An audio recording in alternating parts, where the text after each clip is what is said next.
Should student-athletes be paid? This issue has been argued for decades, since athletic scholarships were first approved by the NCAA in the 1950s. This issue is very serious and needs to be looked at again after so many years of complacency. There needs to be a way for student-athletes to get what they deserve. College athletics is a big business and should be treated that way when paying student-athletes. People should want to know what is going on because there is fan bases everywhere that care.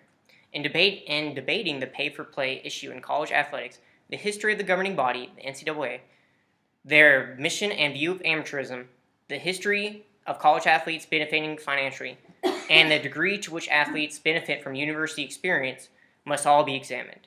A few arguments to discuss include athletic scholarships that do not provide a complete free education, athletes not knowing the real deal, and athletes not getting everything they're offered from their university. By discussing this issue and shedding light on some research, people's minds may change towards paying student-athletes.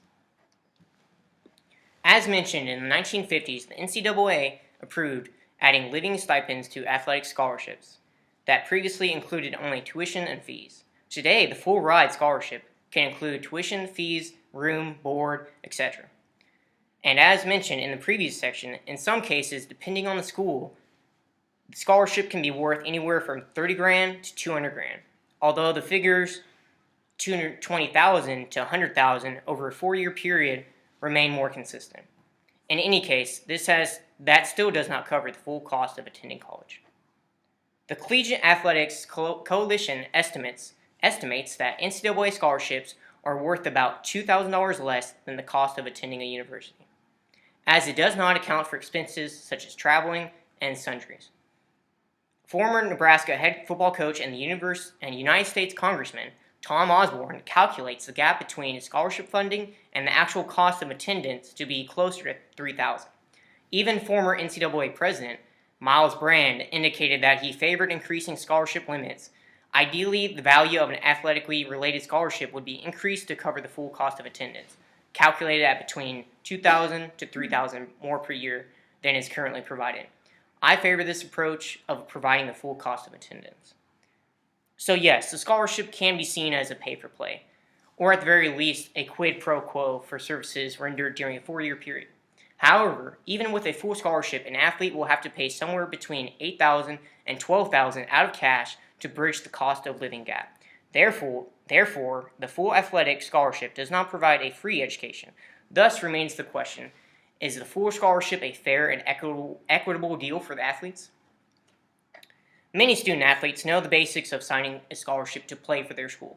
However, many don't know the real deal as they generally have very little understanding they are about to enter a plantation-like system in which their scholarship is not guaranteed, can be terminated at any time. Student-athletes also led to believe that they will play and receive a college degree while possibly picking up a few fringe benefits along the way. Take, for example, the recent stories regarding players like Reggie Bush, Cam Newton, or the players at Ohio State who received money and or benefits as a result of playing football. Even though student-athletes know they will not get directly paid for playing, many desire and even expect some form of compensation.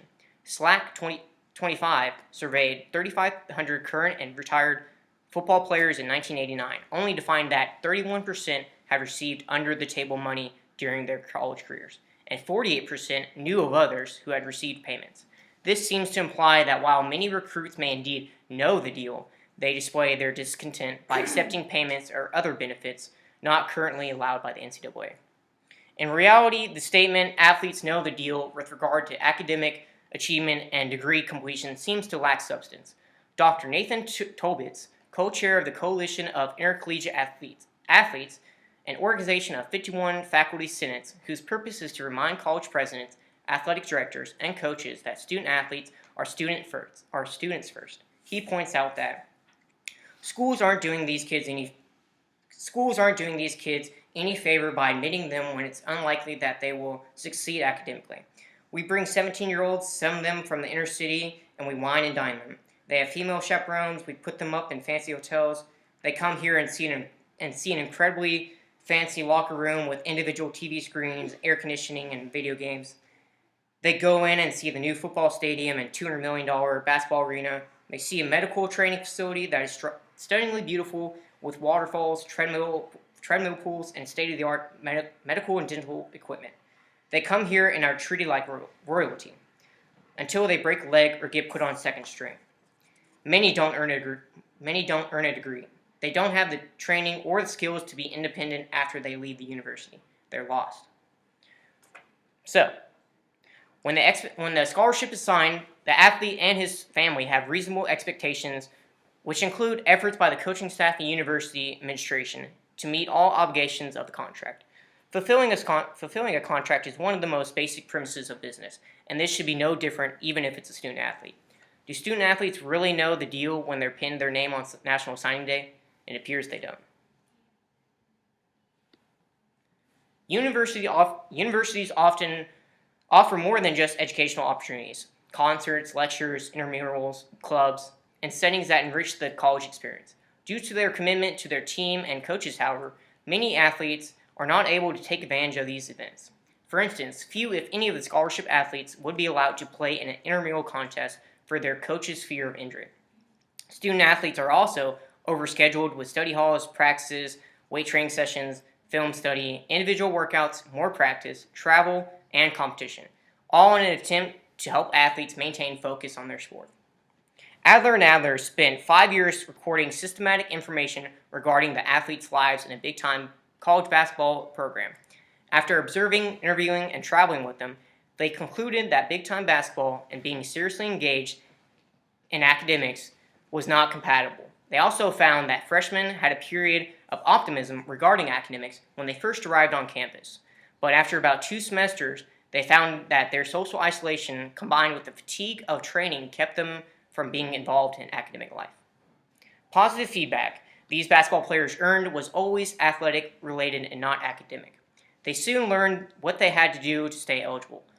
Coaches made sure they scheduled classes that did not interfere with practice. Ultimately, the researchers realized that academic detachment was encouraged by the peer culture, and because of their social status as a big man on campus, it became difficult for them to focus on their academics. Coakley reported that not all of the athletes in the Adler and Adler study experienced academic detachment. Those who entered college well prepared with appropriate high school courses, strong parental support, and an ability to develop relationships outside of sport were able to succeed in the classroom. It's important to note that too many minority athletes from low socioeconomic environments struggle in academics, an issue that is often perpetuated by the coaches. For instance, Robert Smith, former running back for Minnesota Vikings and pre-med student while at Ohio State, needed 2 afternoon labs in the same semester. Since the labs conflicted with practice, however, coaches suggested that he drop them because of his commitment he made to play football. Against the wishes of his coaching staff, Smith took the classes, but was forced to sit out the season as a redshirt athlete. Another major finding of the Benson study was that the marginal academic performance was created by a series of interrelated practices engaged in by all significant members of the academic setting, including peers, coaches, advisors, teachers, and the student athletes themselves. It began in the recruitment and continued through the first year. Black student athletes received the message that school was not important and that as time passed, they had no real control over their destiny in the classroom. It was simply a matter of survival to keep the grade point to be eligible. They all felt that the coaches did not walk the talk in terms of academics. They would just talk the academic game in public, but then in reality, they would have fits if classes ever interfered with the program. Simply put, student athletes learned it was a matter of survival and a basic expectation to maintain a GPA just high enough to remain eligible to compete. Through the history of the NCAA, college athletes have routinely received compensation beyond that of a full college scholarship. While such compensation is illegal, athletes like Reggie Bush and others receive under-the-table benefits as evidenced in the Slake survey. Additionally, many athletes in big-time programs do not receive a degree for their efforts in the athletic arena. Universities routinely admit students based on their athletic skills that are academically ill-prepared for success. As seen in the research, many athletes that aspire to be academically successful soon lose hope with the overscheduling and pressure of sports preparation. As a result, many college athletes, a majority of whom are minorities, fail out of school once coaches have utilized their ability. If the NCAA is to continue making big money from its athletics and athletes, then a plan to pay student athletes to play must be considered. Otherwise, America's institutions of higher learning will continue facing student athlete questions regarding pay. Thank you. That's okay.